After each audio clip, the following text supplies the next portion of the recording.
My name is Mackenzie, and welcome to Stained Glass Craft and Conservation. I am going to just note that it was sponsored by Stellar Contracting, which has been our partner on a lot of the projects that we're doing on site, so it's great support from them.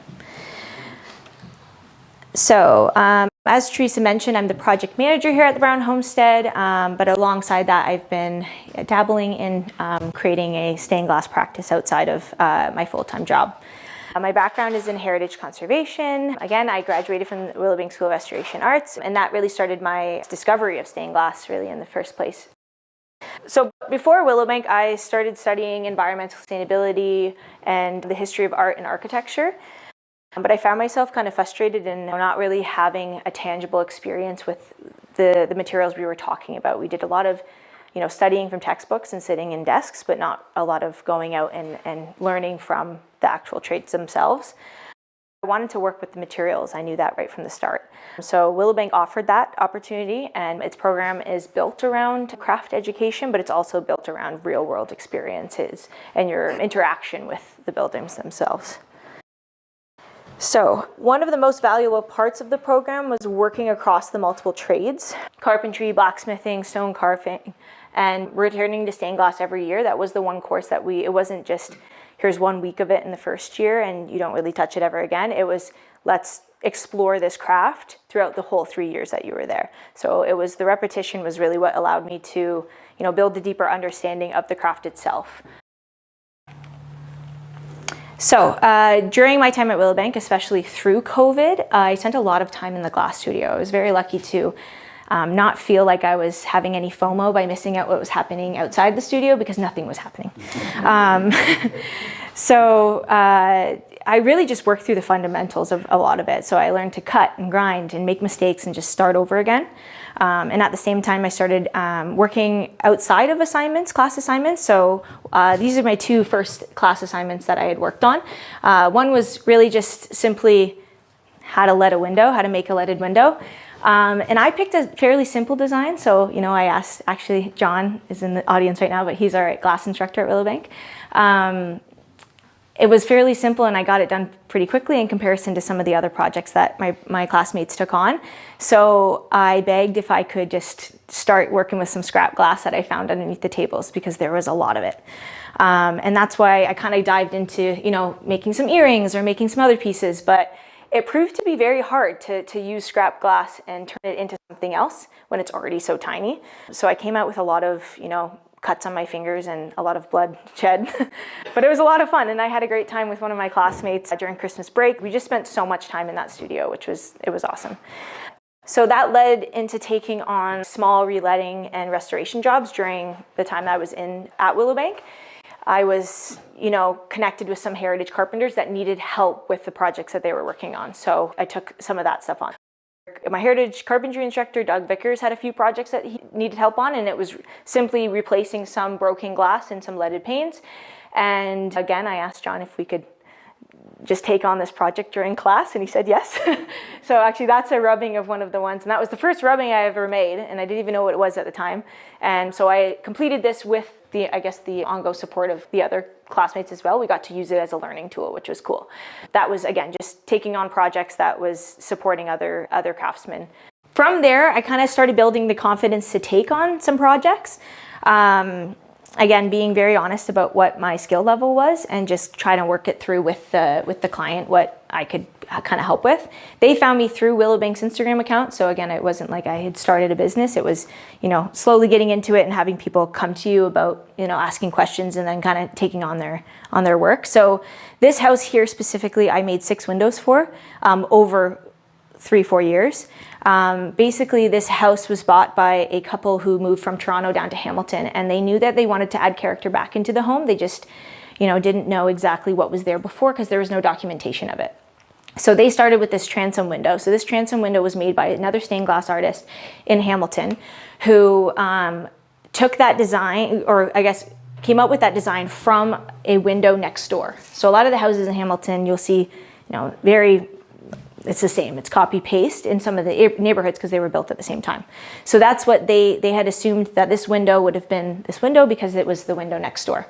So they built that transom window, and then they had chip glass still in their front door entrance. That glass artist was moved on, didn't really want to take on big projects anymore. They were trying to retire. So the clients came and found me, and we ended up designing some windows based off of what other evidence we could find throughout that house.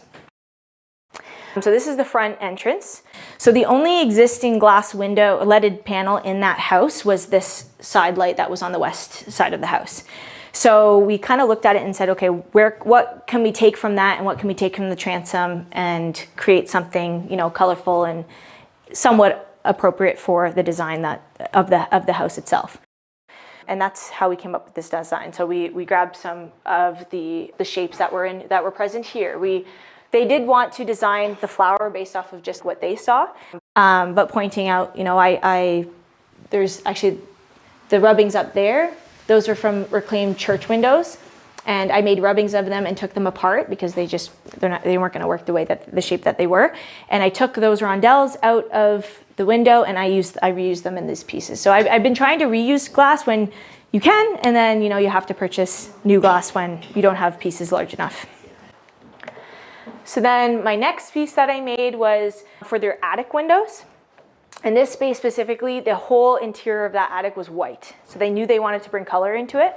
So again, they wanted to go with a similar color palette of what was downstairs, but they didn't want to go so vibrant. So we went with a little bit more muted colors throughout, but we ended up doing still that Victorian red border. That's their attic window. So it's a really nice space. It just brings a ton of light into the front. And then this is the final window I did for them. This is their side window. So this house specifically is built really close to the next door house, and all you see is brick. So they wanted to bring in some kind of artwork, they said, to fill the space. So again, we worked with some of the existing glass, the other work that we had come up with, and we came up with this design here. So more recently, I went to Italy to study stained glass painting or glass painting. I applied for the National Trust Herb Stovall Scholarship, and I got it to be able to go and learn stained glass in a setting that, a lot of it came from, which is really cool. What I thought was really interesting about studying in Italy was actually figuring out that the challenges that we face are the same challenges that they face. And I was a little surprised by that. You're thinking, they shouldn't have any problem, selling a window. So like this pink glass here. Pink glass is expensive everywhere, no matter where you're from. There's gold in it, right? So it was interesting to know that it's not only hard for us to get, but it's hard for them to get. Same thing, just the process of getting people to, feel that it could be a modern piece of art as well. I feel like a lot of people are thinking, they think straight to churches when they think stained glass or colored glass, leaded glass, but they don't think of creative ways to, I guess, include it into their houses now. So, they reflected on that, which was really interesting. So as Teresa mentioned, a value that we do have at the homestead is holistic education. We really try to encourage any type of involvement from the community or from our followers in the work that we're doing on site. And I've had a great privilege of being able to do that. And I've done it with a lot of my Willowbank network, which is really great. So when we needed oil paint, we made oil paint, and we made a lecture about making oil paint. And we did a demonstration of how you make oil paint. When we did our floor cloth, we made a video series on how we did that, what was the process. And we built a wall upstairs that if anyone went on a tour, we did that with Willowbank, we did it with the community, we shared it in every way that we possibly could. So the same with the stained glass, and that's why we're doing this, is that it's not just, we want to talk about a traditional craft, but it's the fact that we are integrating it into some of our site work. And obviously with a Georgian home, that's the farm style that it is. You're not seeing stained glass in these openings, but you are going to see it on other parts of the site. So that's why we're going to talk about this. Okay, so to start very simply, stained glass is not just colored glass. It's a window and a system that is made up of individual pieces. So this graphic is a great way to show what each piece is. And I think what the biggest thing to take away from here is that it's a repairable system. So every part of it can be taken apart, adjusted, or replaced without throwing it away. I know a lot of us are very familiar with these wooden windows are something different, but dealing with a lot of aluminum or all the plastics that we have in the world now, you're just throwing it right away, right? So being able to actually take it apart, preserve it, conserve it, or restore it, you're able to continue its lifetime. So before stained glass could exist, glass itself had to become available. The Romans were the first to use glass architecturally. By the end of the 1st century AD, glass production had spread throughout the Roman Empire. These early window panes were thick, so as you can see here, it's not very consistent in thickness. You had really, really thick on the outside, and then it would thin out wherever you could drag it out, depending on the method that you used. But it did offer a transparency in some sort of way. It let light pass through it, so that was the main function of it, was to allow light to come in while also sealing off the spaces. Glass was a luxury material. It was primarily found in elite homes and public buildings, such as bathhouses, which you can see here, where it helped retain the heat and the warmth. But with the decline of the Roman Empire, many glassmakers' techniques were lost in Europe for centuries. For much of the early medieval period, most window openings were unglazed or covered with parchment, animal horns, shutters, or fabric instead of glass. So by the high Middle Ages, stained glass began to flourish, particularly in churches and cathedrals. These, which I feel like is what people refer to when they think of stained glass. These windows transformed glass into a powerful medium for storytelling, using color and light to convey biblical narratives and spiritual meanings. So one of the earliest examples is the Augsburg's Cathedral, which contains some of the oldest surviving stained glass windows in Europe. So this is that here, pictured here.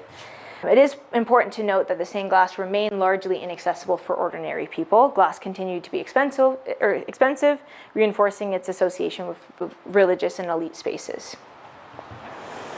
In Tudor periods, improvements in glassmaking enabled glass to gradually enter wealthy homes, although it remained expensive. So partial glazing was common, and large windows became symbols of status, famously seen at Hartwick Hall, here pictured here. This is the interior, so you can see all of the little panes. So this is all leaded glass.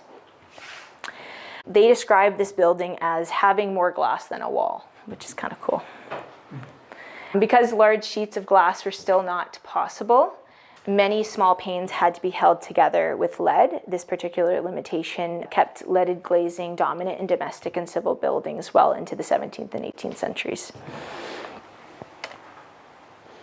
Okay, so moving into the 19th and 20th centuries, advancements in industrial glass production made glass more widely available and more affordable.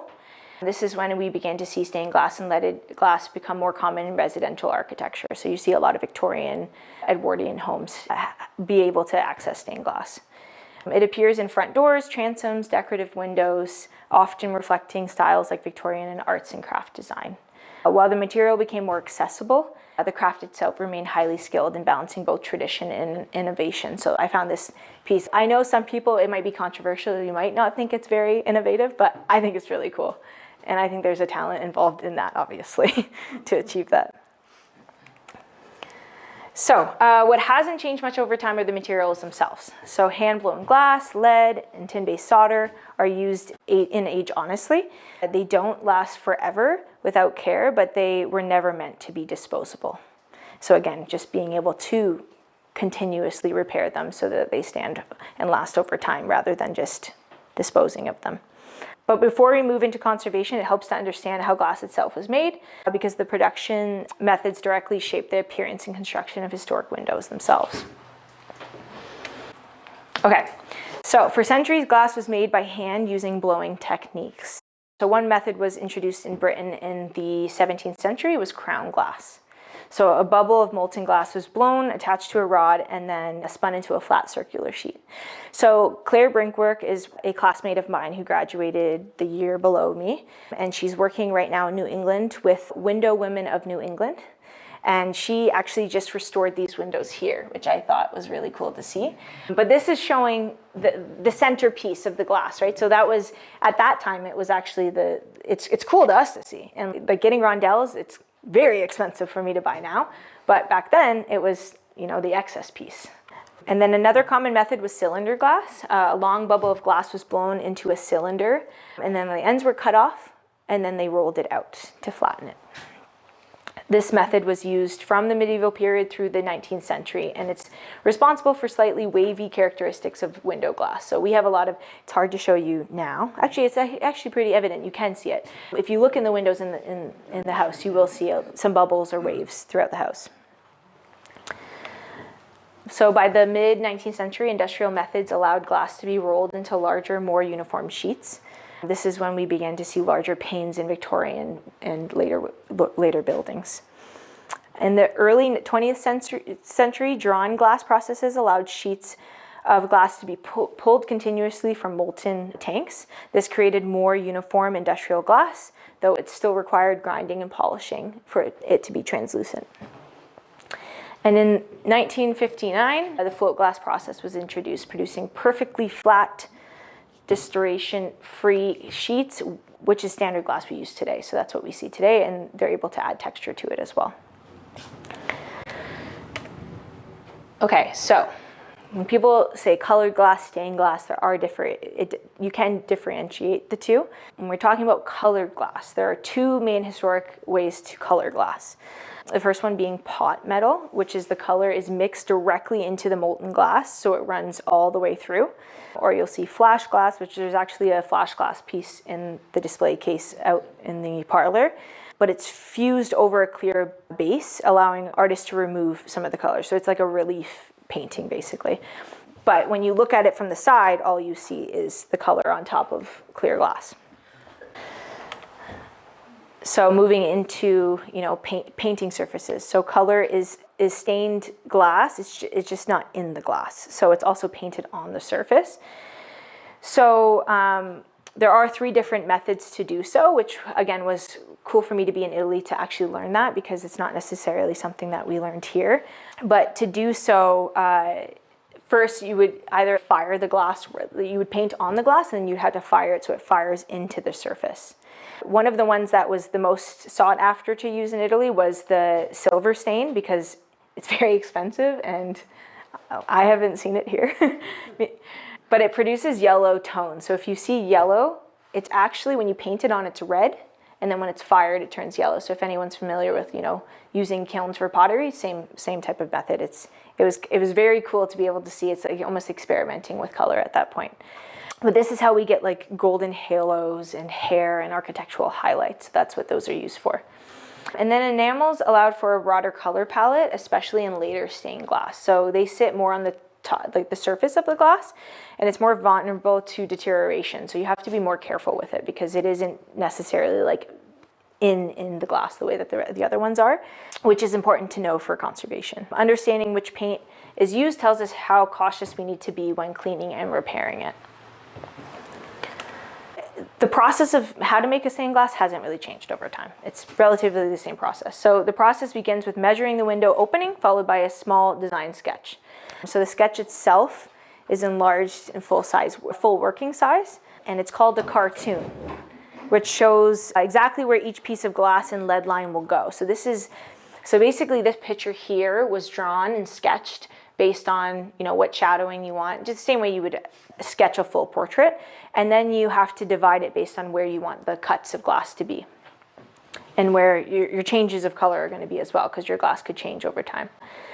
So then some pieces are like, obviously then you place it, you pick the colors of glass. Again, this was something which was really cool to learn, because we didn't necessarily paint any glass, so we didn't deal with skin tones.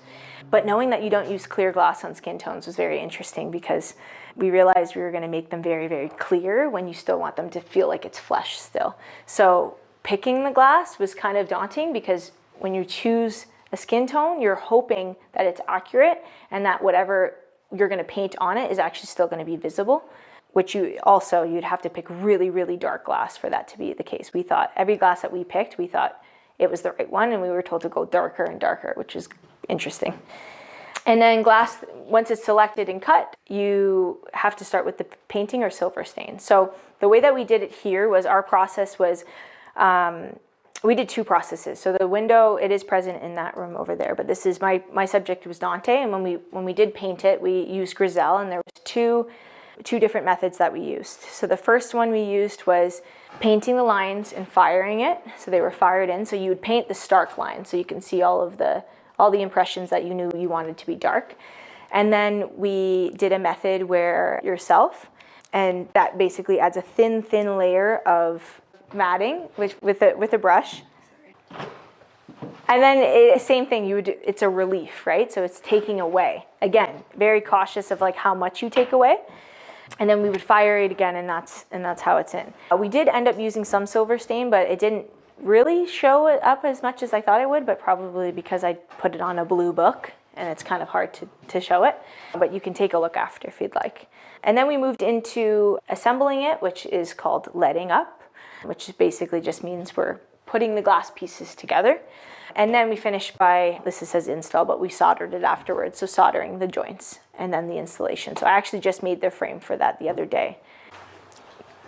So when it comes to the assembly methods, there are two that you can approach, and that's the conversation we had earlier, where you could either, there's a lot of people using copper foil, which is more of like the craft side of it, but it isn't waterproof, so you can't use that on a window that you are planning on hanging outside.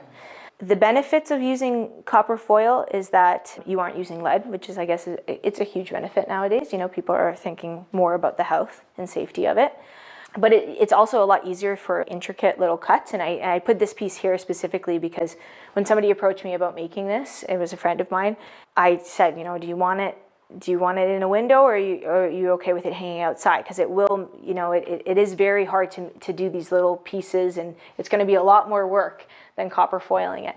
So we ended up choosing copper foil, and the process is basically, if anyone hasn't seen it, it's a ring of tape, and it's just copper on the outside, and there's like adhesive on the inside, and then you put it over like you are literally taping a piece of glass, I guess.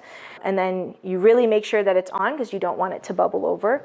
And then you assemble it all together, flex it, and then you can solder it. Where this is a little bit more, I guess, construction based, where you actually have to piece the lead in, cut it to size, and it will move around. So having the pins in, again, this was interesting. I've never done it this way, where you kind of have everything built on the inside. I'd like to know what John's thoughts are for this, but I've always been used to building from like a corner out by actually having a piece where you can like push towards. This was very interesting. But anyways, that being said, it is more difficult than copper foil, but there are benefits of both. When it comes to reinforcement, it's important that especially something like a front door, so this is the front door window that I made, that is going to be moving in and out, you do want to be able to reinforce it. But when you are using lead, it is very malleable. So it is very soft, and with gravity over time, it is just going to sink down. So using something like brace bars is very important, because it keeps it up. It keeps it standing, basically. So now that we understand how the system kind of works together and how the materials work, we can understand how and why stained glass windows fail and how we approach their conservation.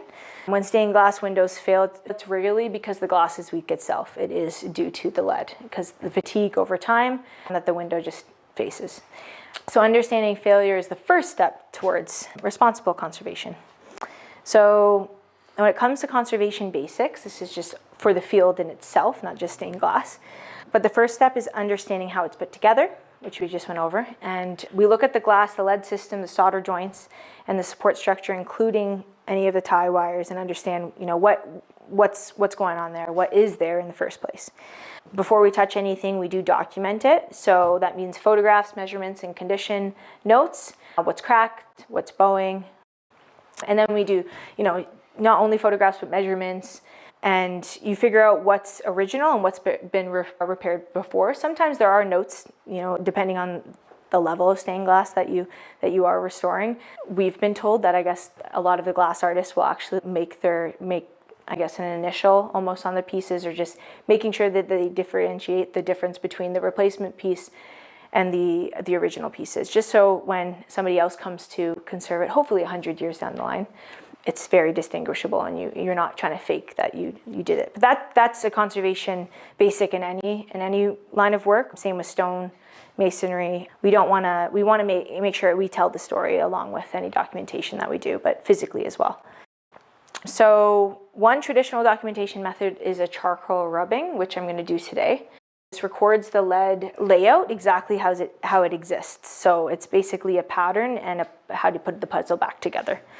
Sometimes a window can be conserved, meaning we stabilize, retain, and most of the original material. Other times the lead itself has deteriorated to the point where you have to re-lead the whole thing. It's just unrepairable at that point. And that's restoration. So it's not that it's failure, but it is part of the life cycle of a window, which I guess technically we're just not really used to. I think same with wood windows, we talk about that, but people just don't want to maintain anything anymore because they don't understand that it takes effort to have something. You can't just have something and just expect it to last forever. So when it comes to ethics in heritage work, we're guided by a few key principles: minimal intervention, reversibility, where possible, and full documentation. So that's why we do that.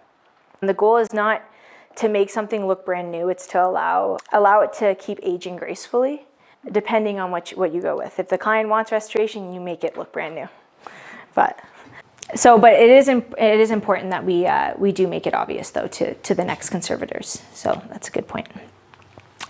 Okay, so now that we've looked at stained glass, where it's come from, how we determine how we fix it, I'm going to show you how I would document a panel and how to take it apart and how we would attempt to put it back together.